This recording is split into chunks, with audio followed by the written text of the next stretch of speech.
Bueno, buenas noches, aquí probando, ¿se escucha bien? Vayan ahí dejando sus likes si escuchan perfecto. Andrés Nava, ¿cómo estás? Yormir, siempre tan afectuoso y cariñoso. Unas felicitaciones a todas las madres en el Día Internacional, empezando por la mía, feliz Día de las Madres. Sé que en Panamá la celebramos otro día, pero bueno, hoy es el Día Internacional de las Madres y se celebra en muchos países de América Latina. Bien, esta noche vamos a tener eh, uno de los más esperados narradores venezolanos en la cuarentena, Yormir. Estoy intentando. Compañero Alfonso Álvarez Díaz. Vamos a ver si la conectividad nos permite esta vez tenerlo bien. Lo teníamos pautado originalmente para el día miércoles. Eh, Temas de suministro eléctrico en Venezuela, pues no pudimos contar con él y nos tocó moverlos para el día de hoy. Vamos a esperar que se conecte. Alfonso Álvarez Díaz, hoy voz de DirecTV Sports en las transmisiones del béisbol venezolano, béisbol de Grandes Ligas y también del circuito radial de los Tiburones de La Guaira a lo largo de los últimos 15 años. Ha estado frecuentemente con el equipo. Proviene de una de las familias más famosas en la actualidad de narradores y comentaristas deportivos, hermano mayor de Luis Alfredo Álvarez y Fernando Álvarez, ambos con experiencia en ESPN. Y bueno, vamos a esperar a ver si lo vemos por acá. Todavía no lo he visto conectado. No, no lo veo todavía. Vamos a escribirles a ver si está en el envío. Mientras tanto, también podemos ir comentándoles sobre la agenda que tenemos a partir de la semana que viene. El día de mañana vamos a tener a Alfredo Pedrique, manager venezolano. Ahí en las redes sociales estaba la pregunta si es el primer manager venezolano en las grandes ligas. Eh, Ustedes dirán si es el primero o el segundo, si no ha sido manager de las grandes ligas. Pueden buscar ahí, tienen las opciones de Wikipedia. El martes vamos a tener a Cristian Betancourt, panameño. Miércoles Freddy García y ahí tenemos a Ponti, ya me mandó la solicitud.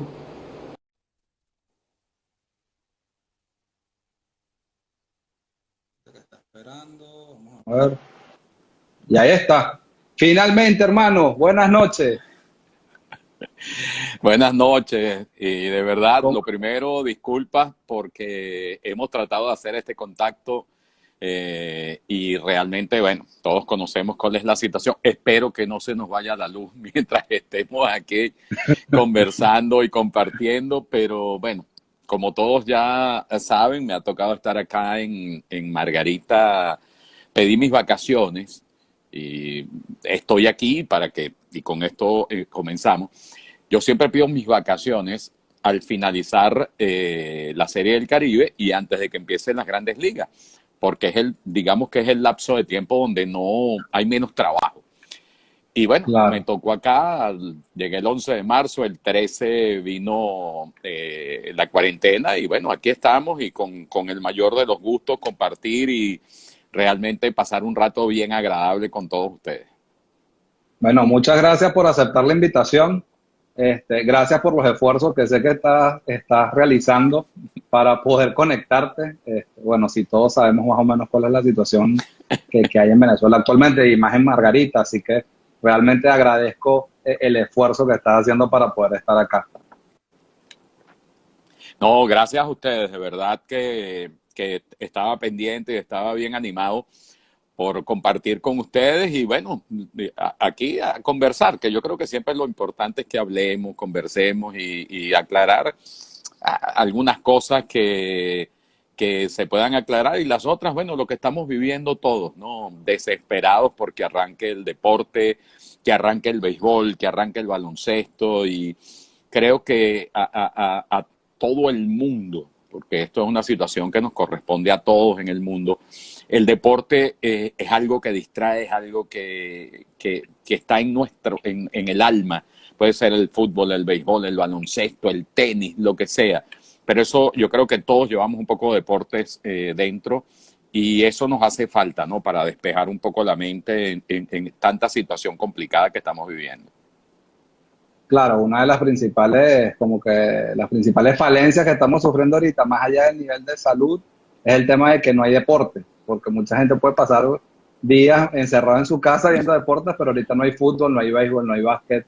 Bueno, hay béisbol en Corea del Sur nada más, que no está en la en la parrilla de DirecTV, así que Bueno, es como que sí. no, pero no, déjame decirte, no está en la parrilla DirecTV o DirecTV Sports.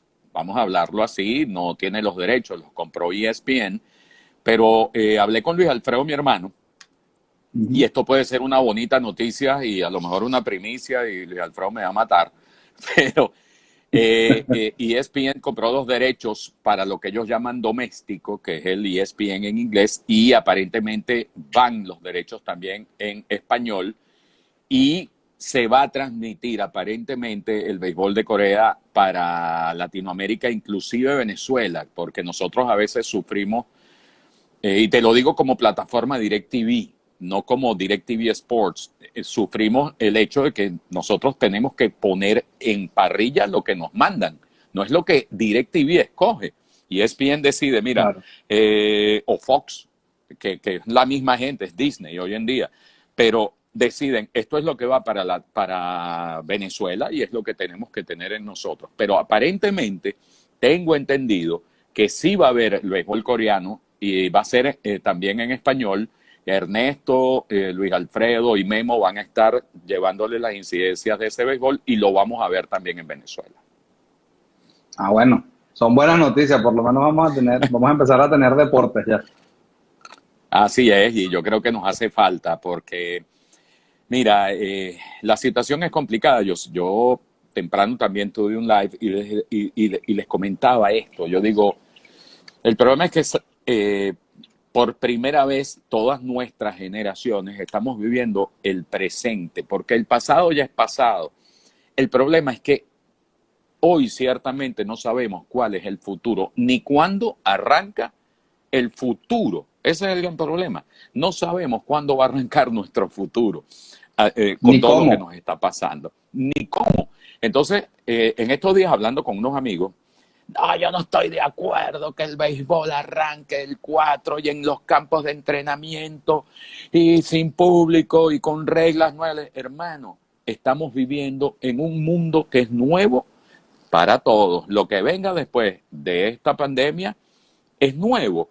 Entonces hay que adaptarse a lo que viene. Si el béisbol tiene que cambiar algunas reglas, si hay que jugar los béisbol, fútbol, tenis, lo que sea, con nuevas Ujú. reglas, sin gente en el estadio o como se habló, si yo tengo el 100%, yo voy a ocupar el parque con un 25% para mantener esa distancia social, nos tenemos que acostumbrar.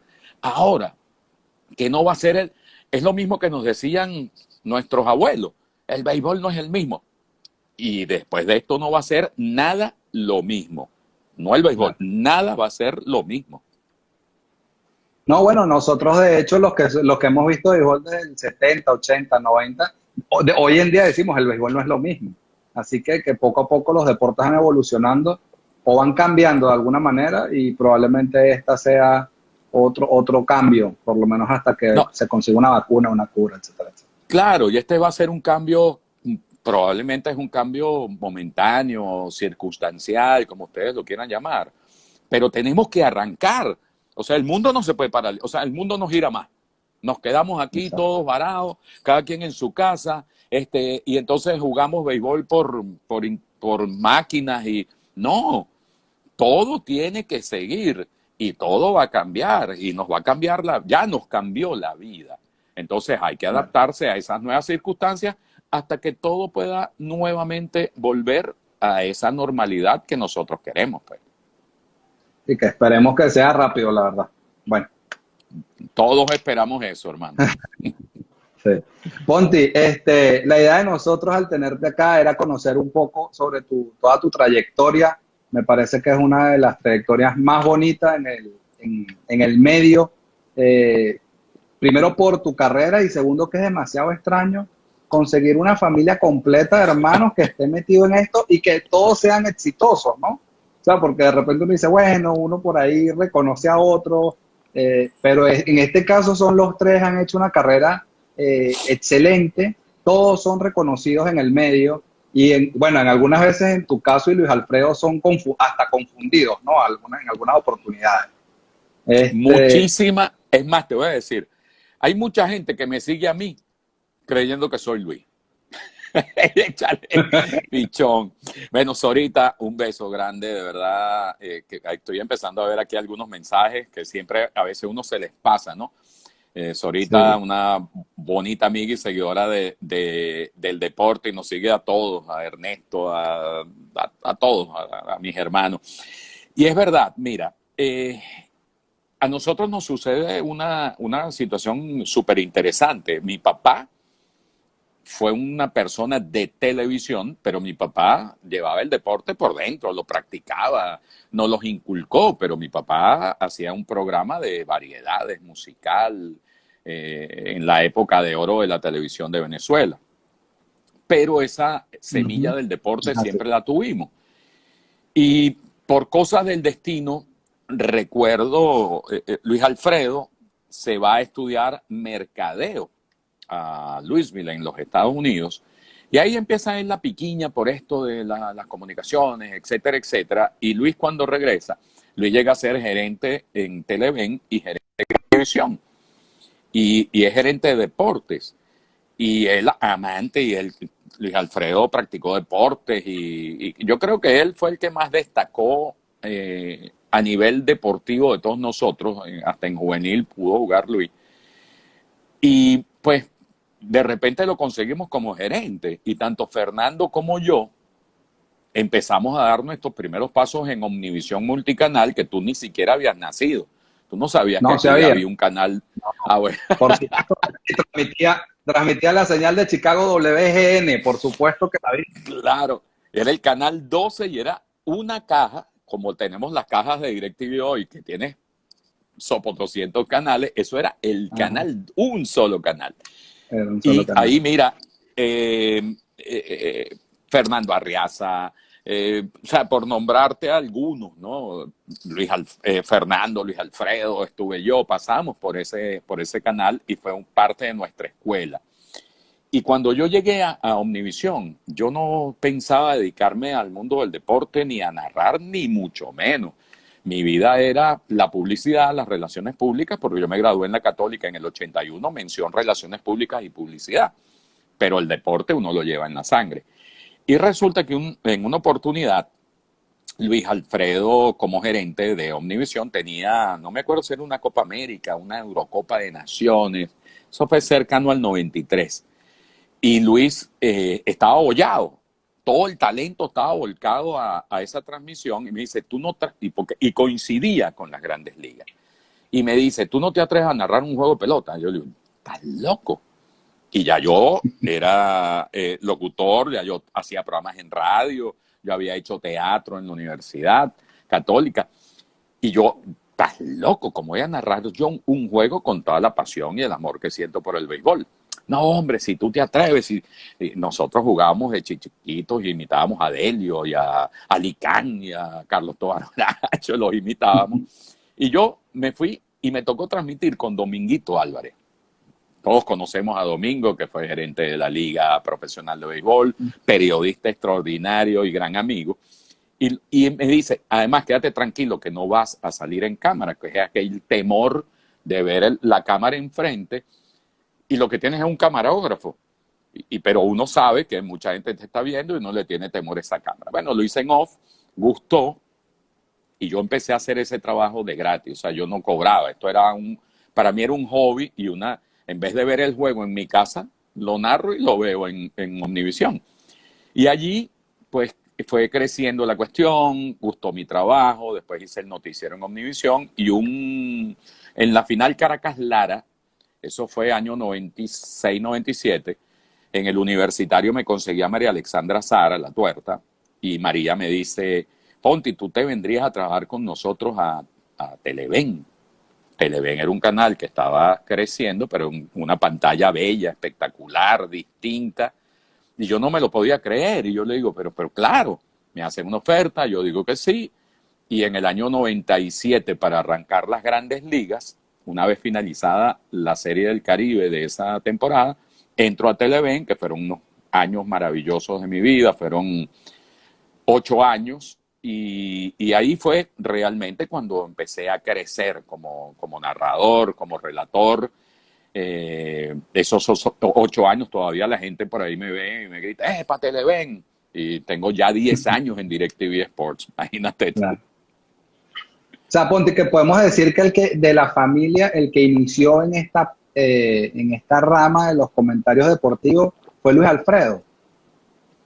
Sí, fue Luis Alfredo, sin duda. Y Luis Y Alfredo, Luis nos abrió las puertas. exacto, eso te iba a preguntar. Luis Alfredo Luis era gerente de Univisión, pero no fue gerente, narraba. Narraba. sí, también. Y Narraba Luis fue también. gerente, sí, Luis fue gerente en Televen y fue gerente en Omnivisión. Y tanto Fernando y yo, pues nos dio esa oportunidad. Y mira, y después Luis se convirtió en el monstruo que es, porque lo tengo que reconocer. Luis Alfredo es una de las voces y talentos latinos más importantes en el mundo del deporte. Y Luis Alfredo tuvo la audacia, él siendo gerente en Omnivisión, un día fue a ver, eso fue en Arlington, Texas, un juego de estrellas. Y recuerdo amigos como Juan Carlos Bello, que era agencia de publicidad, Carlitos Martínez, que sigue siendo gerente en Polar. Se los llevó inclusive como invitados, porque Luis Alfredo era el gerente y podía llevar tus invitados. Y no le dijo nada ni a la familia. Y Luis llevó un demo, un cassette, un DVD. DVD no, un beta. Sí, un beta. Y cuando se terminó el juego de las estrellas, todo el mundo se devolvió y él dijo, no, yo me quedo. Y Luis Alfredo de Texas se fue a Nueva York y de Nueva York a Connecticut. Y así, coloquialmente, concha y care perro, llegó a ESPN y le dijo, mira, este soy yo soy Luis Alfredo Álvarez, este es mi demo. Y a ESPN le gustó y Luis empezó a ir y venía, y pasajes para acá, y pasajes para allá, y pasajes para allá, y Luis Alfredo se hizo ese campo que gracias a Dios después le tocó a Fernando, mi hermano. Pero yo sí puedo decir que esa gran ventana que se abrió y bueno, quizás Damaso lo hizo un poquito antes, pero no a este nivel. Creo que Luis Alfredo, mi hermano, es un pionero dentro del talento venezolano en el exterior. Hay que reconocérselo y además nos abrió los ojos, nos abrió esa ventana tanto a Fernando como a mí para incursionar en esto y gracias a Dios, que es lo que yo digo, no es fácil que tres hermanos estemos en esto, a los tres nos respetan, nos quieren y de cierto modo no somos moneditas de oro, pero sí nos reconocen nuestro trabajo.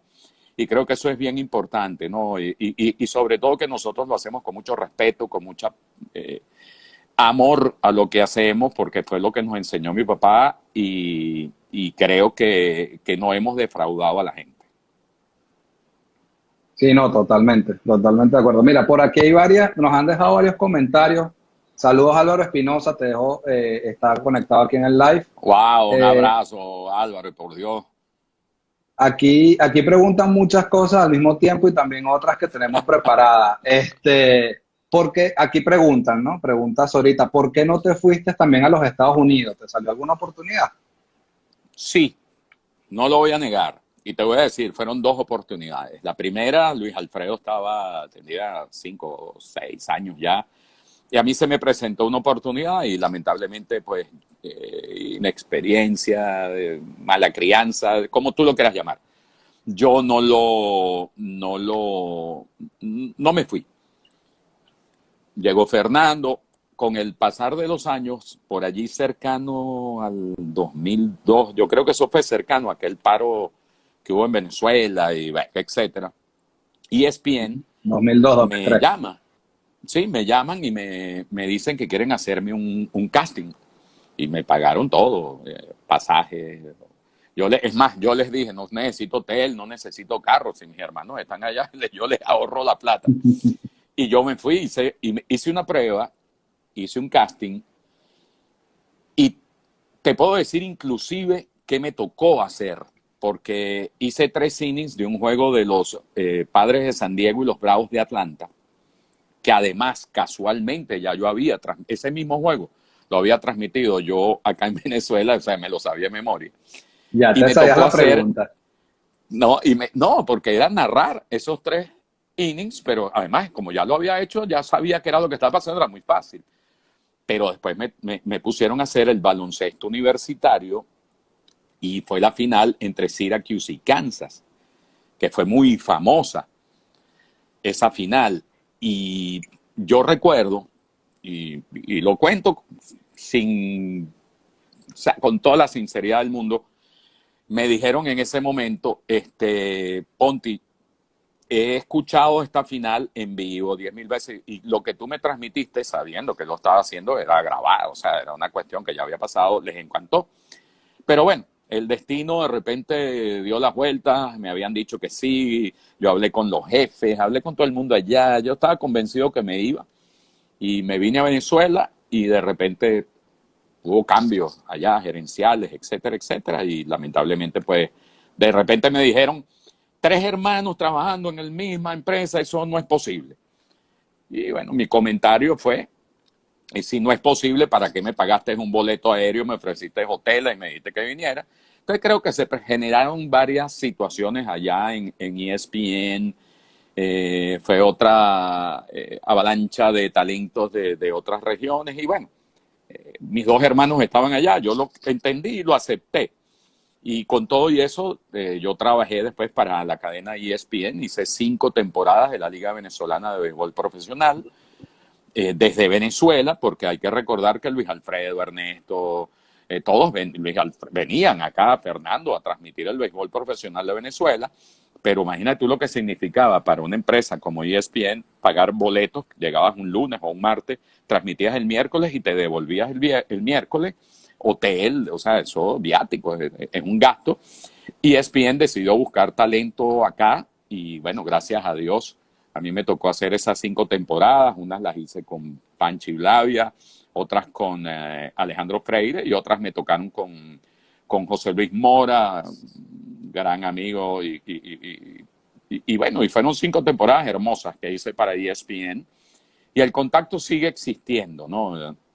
De hecho, Claro. y lo puedo decir, para la temporada pasada de béisbol, cuando se pensaba que iba a ser una temporada normal y no la temporada corta y todo lo que ya sabemos que pasó, ESPN a mí me había contactado para ser como reportero y hacer algunos trabajos para ESPN, para el Sports Center desde Venezuela. Pero bueno, no se dieron las cosas porque sabemos que vivimos en un país que todos los días cambia.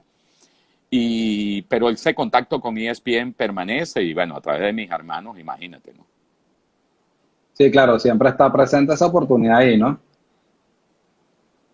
Y Fox no es Y una opción, siempre es ESPN. bueno, te adelanto una cosa, para aquellos que todavía no lo saben, porque ya eso es, o sea, Fox y ESPN es lo mismo. O sea, esto es, ahora se llama Disney Company. Entonces, en algún momento es lo que yo pienso, Fox y por supuesto ESPN terminarán siendo una. ¿Quién absorbe una o la otra? No lo sé. Pero ambas Claro, empresas ya pertenecen a Disney Company. claro. Mira, Ponti, entonces estuviste en Televen y después tengo entendido que pasas a RCTV, ¿cierto? Un tiempo. Es correcto. Eso fue en 2005.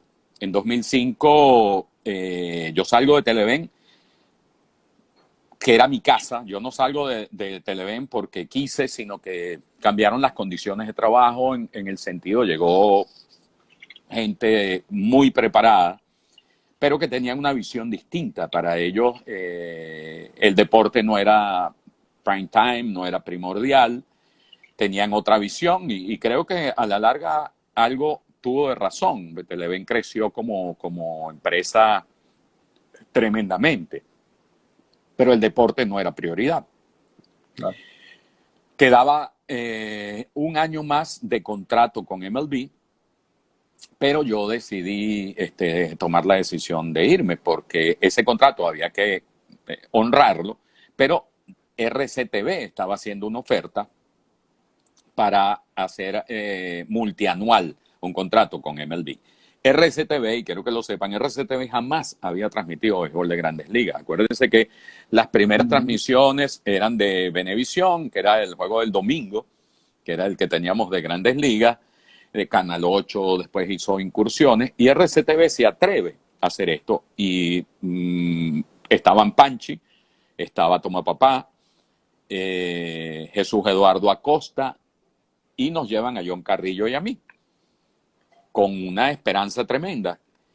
Transmitimos la temporada de 2005, una temporada inolvidable en RCTV porque pudimos ir al Spring Training tanto en Arizona como en la Florida. Fuimos al Juego de Estrellas y fue una temporada demasiado importante, porque ese Juego de Estrellas fue donde Abreu en Detroit puso el destrozó y hizo el récord.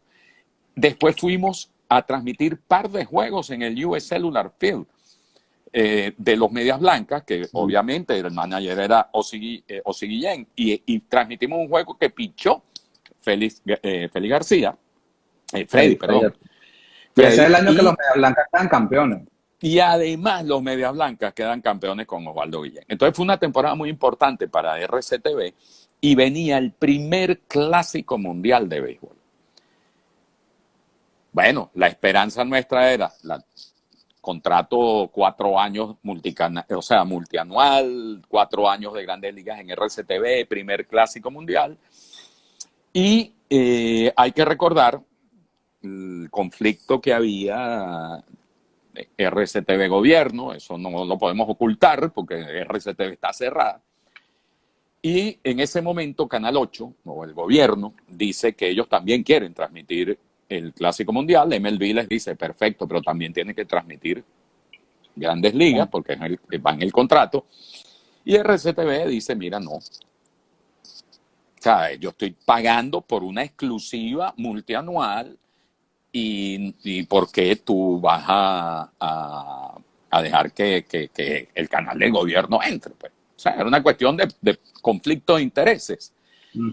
Y le dijeron, mira, no podemos hacer otra cosa, los negocios son los negocios, y RCTV dijo, bueno, entonces si los negocios son los negocios, nosotros no vamos en ese negocio, y por eso RCTV no transmitió más. Transmitimos esa temporada de 2005, de ahí salto un año a Meridiano, donde hice Grandes Ligas, hice baloncesto, etcétera, etcétera. Y bueno, problemas contractuales, no seguí en Meridiano, y que se genera un proyecto interesantísimo que era Sport Plus. Sport Plus era un canal de Inter, así como DirecTV Sports es a DirecTV, Sport Plus era a Inter. Y muchos de los que estamos hoy en DirecTV Sports estábamos allá. Y cuando te hablo muchos es desde la parte gerencial hasta la parte de producción. Estábamos en ese proyecto de Sport Plus, que ahí me tocó ser gerente de producción, gerente de prensa, talento. Hicimos esfuerzos, no teníamos contratos con Grandes Ligas, pero logramos comprar clásicos. Entonces pedíamos el juego de Wilson cuando tiró el no-hit run. Entonces ahí me llevé a Alejandro Freire, tenía a Felipe Lira. Comentábamos juegos históricos, pero entonces tratábamos de hacerlo parte de la historia y narrarlos en el mismo momento. Teníamos la NBA y el básquet universitario. Fue una experiencia de 3 años y medio aproximadamente. Y bueno, como mucha de la gente que estaba allí se fue a DirecTV Sports, llegó un momento en donde, bueno, se me abrieron las puertas y ya han pasado 10 años. Yo cumplí 10 años en DirecTV Sports el 10 de abril. Sí, también DirecTV Sports, que ha tomado como la batuta en Venezuela en las transmisiones deportivas, ¿no? Por todo el tema de exclusividad del fútbol, la exclusividad de NBA. Claro, pero yo no diría que DirecTV me ha tomado a mí como batuta. Yo creo que ahí en DirecTV sí está un staff sensacional de narradores y comentaristas importantes. Pero sí, yo voy a ir un poquito más allá de DirecTV Sports. Yo en los 10 años que tengo trabajando para la empresa, para DirecTV, he sido el maestro de ceremonia, por ejemplo, en las preventas. Para mí eso es un compromiso enorme porque no es dar la cara por un canal más de la parrilla, que somos DirecTV Sports, sino que yo tengo que dar la cara por todo lo que es la parrilla de programación, que mucha gente a veces no entiende. DirecTV es una parrilla de programación, lo que manda Fox, lo que manda ESPN, lo que manda HBO, porque la gente a veces se queja, bueno, pero esta película es repetida, o sea, eso no es problema, eso no es culpa de DirecTV. Nosotros somos una plataforma para que las empresas coloquen su contenido, y a veces yo lo entiendo también. Pero a mí me toca estar ahí en las preventas, dar la cara frente a los anunciantes, agencias de publicidad, medios, y eso para mí ha sido un trabajo hermoso. Y la gran satisfacción es que lo he hecho durante los 10 años que tengo en la empresa. Igual que de satisfacción para mí es haber hecho todos los festivales del Jonrón Pepsi en Venezuela. A mí, Carlos Martínez y la gente de Pepsi y Empresas Polar me llamó desde el primer derby de jonrones para yo ser el maestro de ceremonia, animador y, digamos, relator de lo que sucede dentro del parque, porque yo no estoy transmitiendo ni en las veces que me tocó con Televen o con DirecTV o con Meridiano. Yo soy el que está en el terreno de juego animando a las 20.000 personas que asisten, y ha sido un compromiso y una responsabilidad tremenda, porque a mí me ha tocado, si en Venezuela nos ha tocado durante 20 años vivir lo que hemos vivido, imagínate lo que representa en estos 20 años a nivel deportivo y político estar en un escenario donde aparece X o re persona, a unos los pitan, a otros los aplauden, y que te digan a ti, tú tienes que estar por encima de eso porque no puedes permitir que esto se convierta en algo político, y mantener durante 3, 4 horas a una afición animada dentro de un estadio, un evento que es largo, para que la gente se mantenga gritando cuadrangular y todo eso no es una tarea fácil. Y yo, dentro del trabajo que yo he hecho, de verdad te lo digo, en mi vida profesional, el del derby del Jonrón Pepsi es uno de los más difíciles, pero de los que más satisfacción me da, porque es ese contacto que tú estás allí. O sea, tú eres el que tienes que dominar una escena, y creo que tanto para la marca como para mí personalmente ha sido una experiencia extraordinaria. Sí, en esos momentos, esos son momentos difíciles que te ha tocado vivir como narrador, como animador del evento del Home Run Derby, del Home Run Pepsi. Y también parece que te han tocado cosas difíciles, porque también te han tocado, ¿cuántos años ya en el circuito de La Guaira te han tocado? Bueno, yo empecé a trabajar con La Guaira en la temporada 2000-2001. Ese es otro cuento muy hermoso, porque yo te digo, mira, a mí las cosas que me pasan, y yo le tengo que agradecer eso a Dios y a la Virgen del Valle, que todas las cosas que me han pasado tienen un porqué. Esto, fíjate, Luis Alfredo me abrió las puertas, que es mi hermano, y yo no sabía, y después Luis Alfredo terminó y Fernando terminan siendo lo que son hoy en ESPN. Y yo, mi familia está ligada familiarmente o sentimentalmente o por compadrazgo con Peruchito y Marián.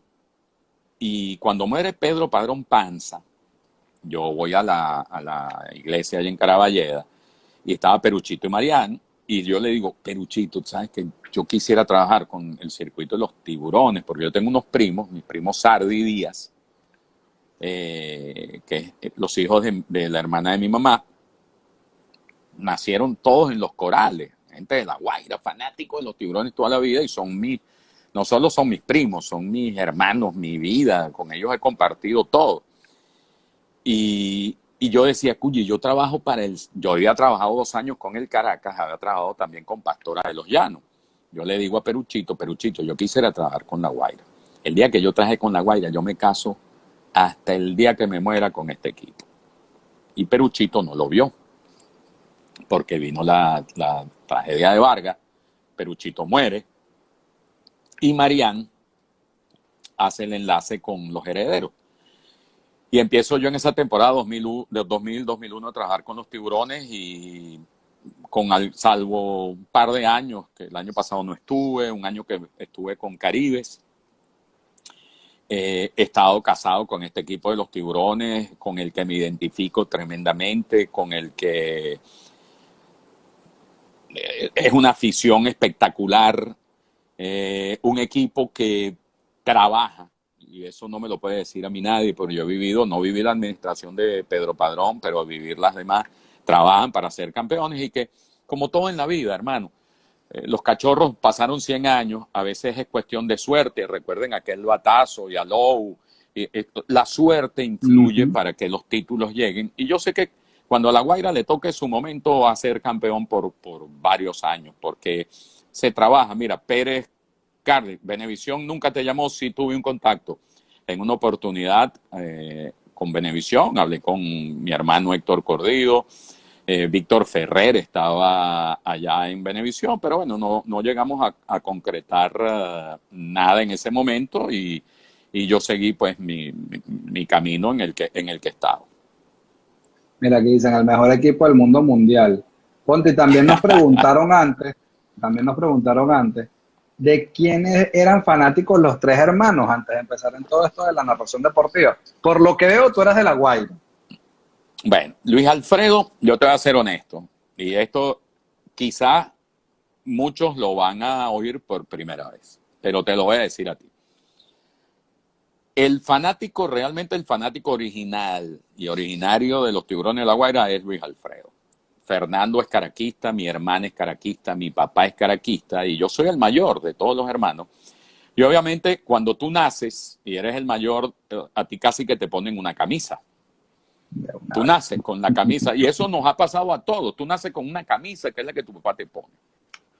Y yo tenía mi camisa de los Leones del Caracas. Y mis hijas son de los Leones del Caracas. Pero como te estoy contando, yo,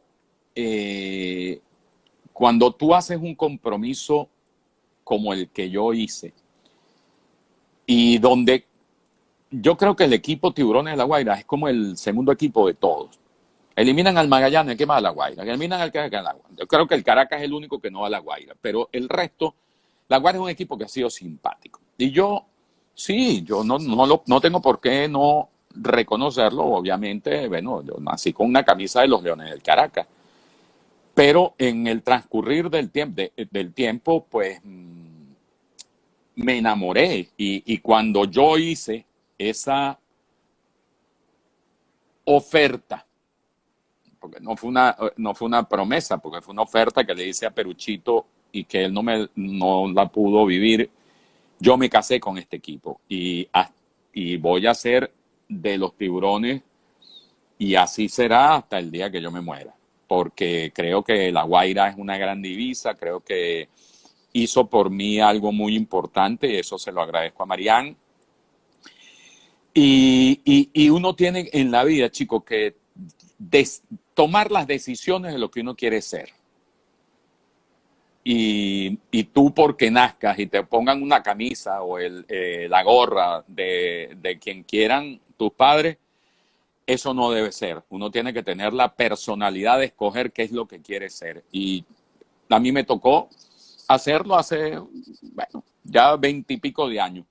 Y dije, bueno, esto es lo que yo quiero. Así como soy de los Yankees de Nueva York, como soy del Real Madrid, pues soy de los Tiburones de La Guaira. Y eso lo sabe muchísima gente y los que no lo sabían, pues ya hoy lo saben a través de ti. Queda confirmado.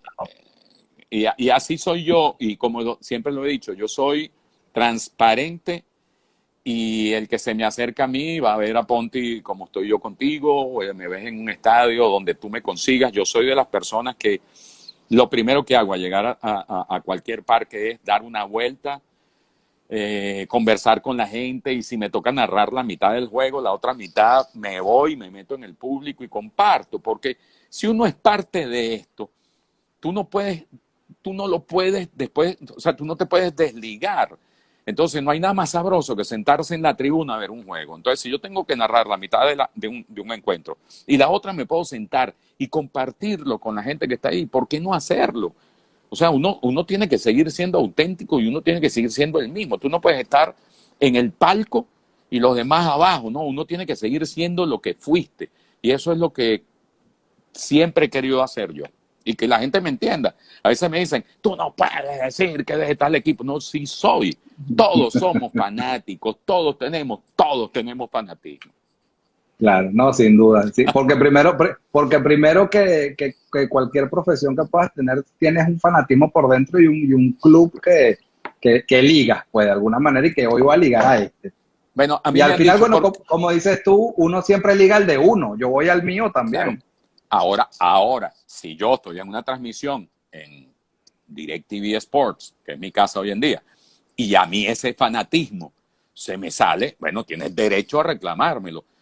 Pero hasta ahora, gracias a Dios, muy pocas veces, porque hay fanáticos que ven lo que y oyen lo que quieren, pero yo he mantenido esa imparcialidad en televisión. Ahora sí transmito para el Caracas, para el Magallanes o para La Guaira, como le toca a Fernando, a Carlos Feo, a cualquiera de nosotros, estás en el circuito. El 90% de las personas que te están oyendo están ligando ese equipo, son el circuito Claro. tuyo. Entonces ahí tú tienes que decidir, yo voy al medio y tú armas tu escándalo. Pero ya en televisión es otra historia y eso ahí hay que cuidarse. Pues. ¿Qué tan fácil es hacer esa separación, Ponti, entre cuando estás en el circuito y cuando estás en DirecTV? Es ¿Es fácil, automático? es automático. Yo creo que al principio a todos a lo mejor nos cuesta y a lo mejor muchas veces, y a mí me ha pasado, y te lo digo con honestidad, que tú para evitar que a alguien se le ocurra pensar que tú estás, que ellos están transmitiendo Caracas a La Guaira y yo estoy apoyando a La Guaira, llega un momento que te conviertes en el crítico mayor del equipo para el que tú trabajas en un circuito, porque quieres evitar que eso suceda. Y a veces caemos en eso y nos pasa a todos, pero no es tan complicado porque, bueno, ahí está el profesionalismo y la responsabilidad de uno. Eh, Todos tenemos, bueno, a cada quien nos toca trabajar en un circuito, para eso existe esta diversidad de talentos que ojalá siga creciendo y cada vez sean más, que a mí una cuestión que me preocupa tremendamente es que este es el país más loco del planeta. Este es el país donde tú quieres hacer un casting y entonces este es el casting donde hay 800.000 trillones de narradores de fútbol y comentaristas de fútbol y cuentas con una mano la gente que quiere transmitir en el béisbol y los comentaristas y que es el deporte realmente nuestro, porque yo no digo que el fútbol no haya crecido en el país, pero no es increíble el poco talento que tú consigues dentro de los muchachos que quieran entrar a trabajar en este medio. Todo el mundo quiere hacer fútbol. Tengo un récord. ¿Y tú has hecho fútbol? Porque entiendo que has hecho básquet, pero no estoy seguro si has hecho No, fútbol. yo no he hecho fútbol y te voy a decir, es el deporte que más me apasiona. Y amo el fútbol. Y yo, en estos días, un gran amigo, que además trabajamos juntos en algunos proyectos que ustedes han visto en otras oportunidades en Instagram, que hago para unos muchachos fuera de Venezuela, y él me hizo esa pregunta. Yo amo el fútbol, me encanta el fútbol, yo me siento a ver un juego de fútbol y me apasiona el Madrid, me apasiona la Champions, y a lo mejor por eso jamás he transmitido fútbol, porque es un deporte que de verdad me apasiona y como es un deporte que me encanta, a lo mejor ese no prefiero sentarme a verlo y no transmitirlo. No, bueno, pero yo creo que lo que más te identifica es el béisbol, ¿no? Si yo te pongo a No, elegir no, entre un séptimo de la NBA y un séptimo de la Serie Mundial, ¿cuál no, prefieres hacer? hago el séptimo de la Serie Mundial. Pero si me pones el séptimo de la Serie Mundial o el séptimo de la LPB aquí, Marinos Cocodrilo, prefiero hacer Marinos Cocodrilo. Ah, sí. Y es algo muy Bueno, sencillo. Es algo muy sencillo. Yo amo el baloncesto. Me parece que para transmitir, para estar en el escenario, nada como estar en el baloncesto. Primero estás a nivel de cancha, te caen las gotas, la pelota se tropieza contigo en la mesa de transmisión, te cae un jugador encima, tienes la mesa técnica al lado, oyes o sea, estás en el escenario. El béisbol, tú estás en una cabina. El fútbol también estás narrando desde una cabina donde tienes un sonido referencial porque tienes un micrófono ambiente. Pero en el baloncesto estás en la cancha y esa adrenalina, esa sensación de estar ahí tan cerca, a mí me apasiona. A mí me parece que es de los deportes para transmitir lo mejor. Estás ahí, o sea, de repente tú estás transmitiendo y agarras tú mismo la pelota y se la devuelves al jugador. O sea, es una cuestión que se vive de una manera muy distinta a una caseta o estar en una cabina de transmisión de béisbol. A mí me encanta, de verdad. A mí el básquetbol, además, es un deporte rápido, que tiene más o menos un tiempo delimitado de duración y en donde la acción es realmente continua, ¿no? El béisbol es mi pasión, es lo que he llevado en la sangre. Es un deporte muy complicado para muchos y muy fácil para nosotros, que lo entendemos, pero el estar en una cancha de baloncesto y transmitir un juego de baloncesto, para mí, es realmente increíble. Claro, hablas de la duración del juego, pero comentando con algunas personas del medio nos han dicho que los juegos tuyos, usualmente las probabilidades de que terminen rápido se duplican, ¿no? Eso es lo que nos han dicho. Tú estás viendo, eso me pasó a mí en una temporada, pero eso nos toca a todos. Acá a Carlos Feo le ha tocado, a Luis Enrique le ha tocado, y entonces hacemos competencia. Mira, y vamos llevando, saca tu libro ahí, ¿cuántos juegos tú has hecho de extra inning? ¿Cuántos has hecho yo? Yo tenía el récord nacional y después Carlos Feo ya me superó. Carlos Feo es el rey de todo. O sea, Carlos Feo es capaz de tumbar las luces hasta de un estadio. Esa transmisión. Pero no, a mí sí me tocaron muchos extra innings y por eso hubo una temporada que es que no los pelaba, me tocaban en televisión, me tocaban con La Guaira y me gané esa fama. Pero a veces la gente, chicos, no lo entiende y hay gente que es muy crítica porque a lo mejor no entiende las cosas como, cuando nosotros nos jugamos con esto de los extra innings y tal, no es que no nos gusta o no nos provoca, y la gran jarra de café y mis hermanos, todo esto es como un show que uno tiene que montar para que la gente también participe. Pero entonces te consigue gente que, estos narradores que se critican y que sí que fastidia un extra inning. No, lo estamos haciendo es para competencia, para divertirnos. Entonces la gente tiene que a veces tienen que entender el lenguaje que uno habla. Claro, es de una manera jovial que lo hacen, no es una Claro, manera no es que no nos guste, no nos guste, o sea, que es sabroso. Yo puedo transmitir 25 innings de un juego que esté 0-0. 8-8, 15-15, y no hay más pitcher, y al umpire le dio ganas de ir al baño, o sea, todo eso es parte de esto y uno lo disfruta. Y uno lo que hace es como una competencia sana, de echadera de broma con los colegas, y esto nos sirve a nosotros inclusive cuando nos vemos fuera de cámaras, y eso que tú me estás diciendo, no, que tú tienes fama de ser y eso es parte del show. Entonces la gente tiene que entenderlo. O sea, nosotros somos parte de un show. Todo es un show. El béisbol es un show y lo quieren convertir cada vez más en un show. Y el baloncesto, o sea, para eso estamos. Y el hecho ese que compitamos, que si los extra innings o no es que nos fastidie hacer extra innings. Jamás nos puede fastidiar hacer nuestro trabajo. Y eso es lo que yo quiero que la gente entienda. No lo tomen en ese sentido, ¿no? Mira, aquí preguntan, ¿fanático de qué equipo en la liga de baloncesto profesional? Tú sabes que en el baloncesto yo no he tenido ese fanatismo, pero sí soy simpatizante de Pantera. Okay. O sea, que a mí me gustan los perdedores. Yo no lo quería decir, pero ya que tú lo dijiste, está bien. Mira, pero aparte... Me tocará la Aparte, temporada, me tocará la temporada en que yo diga que Panteras y La Guaira fueron campeones. Bueno, ese día armaré una fiesta. ¿te imaginas que sea la misma temporada? Bueno, imagínate tú.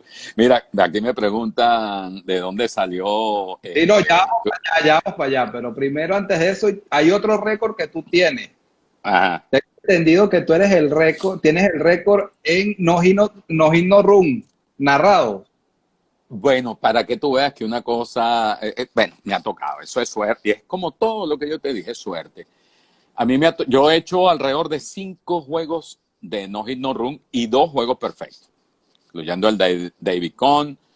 Me tocó aquí el de Anthony Leroux, que hacer un no hit no run de un Caracas Magallanes, imagínate tú. Claro.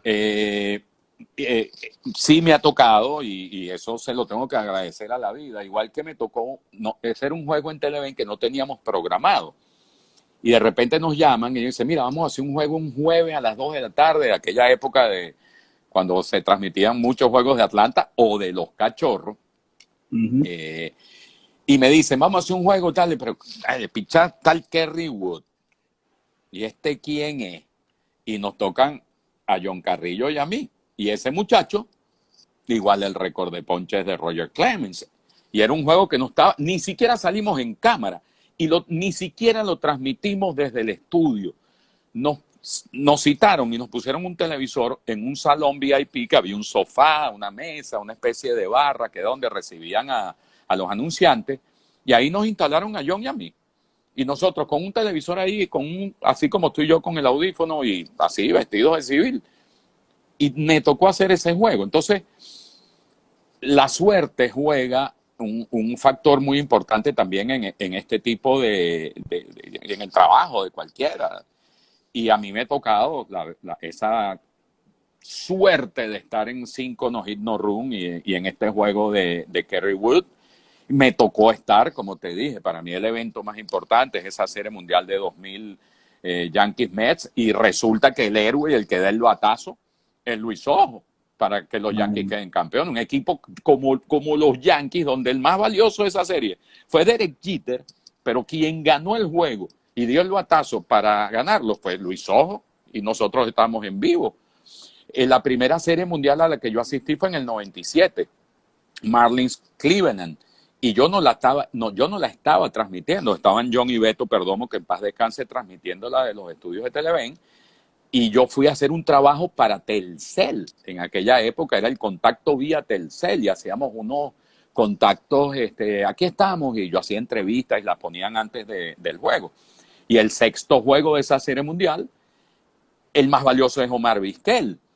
Y salgo yo para el terreno, un muchacho que, bueno, muchacho tampoco tan muchacho, pero yo salto al terreno con la inexperiencia y yo me le voy encima a Omar, como venezolano al fin.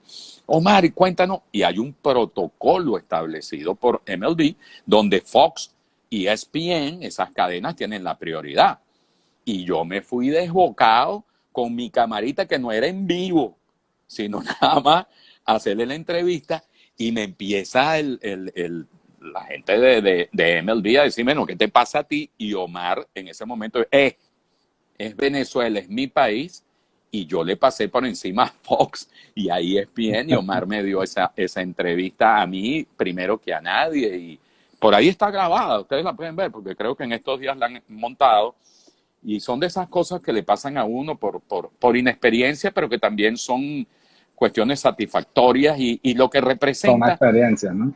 No, y lo que representa para ellos, para los peloteros y para todo, que uno esté en el lugar, que ellos sientan la presencia venezolana en eso, porque es chévere que te entreviste Fox y está ESPN, etcétera, etcétera, pero que lo que le pasó aquí, que a Omar en ese momento, que mira, Televen de Venezuela y te ve a ti con un microfonito y que te respeten que tú estás haciendo tu trabajo, wow, eso es enorme, eso es bárbaro.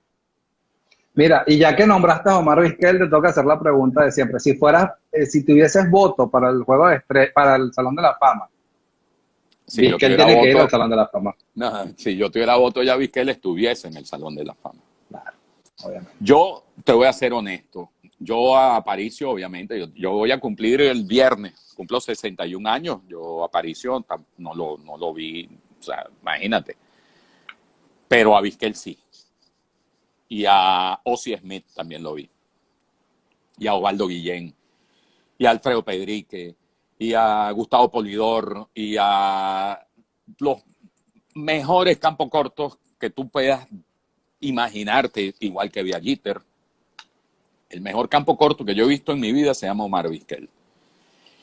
Y el mismo Omar, en estos días, y quiero que lo sepan, porque no sé si muchos de ustedes vieron, John Carrillo me pasó un video es un video editado, en blanco y negro obviamente, de varias jugadas de Luis Aparicio. Varias jugadas de Aparicio en el campo corto, y se lo pasaron a Omar Vizquel.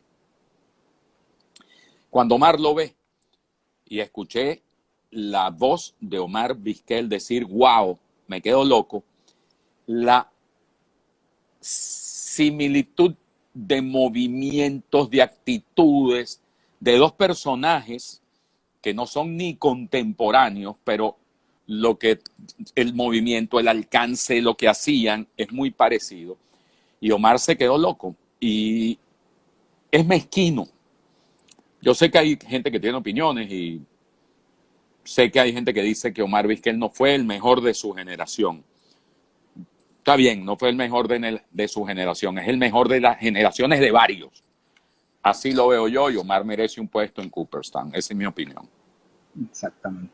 Mira, Ponti, en esta parte nos queda un minuto nada más y nos quedan muchas preguntas pendientes. Yo no sé si colgamos y regresamos un ratico más o si ya tienes la agenda full. No, vale, lo que tú quieras. Dale, entonces voy a cerrar acá y regresamos ahorita empezando con la pregunta de dónde salió ese cruzó la frontera. Entonces vamos a bajar y regresamos. Dale, seguro.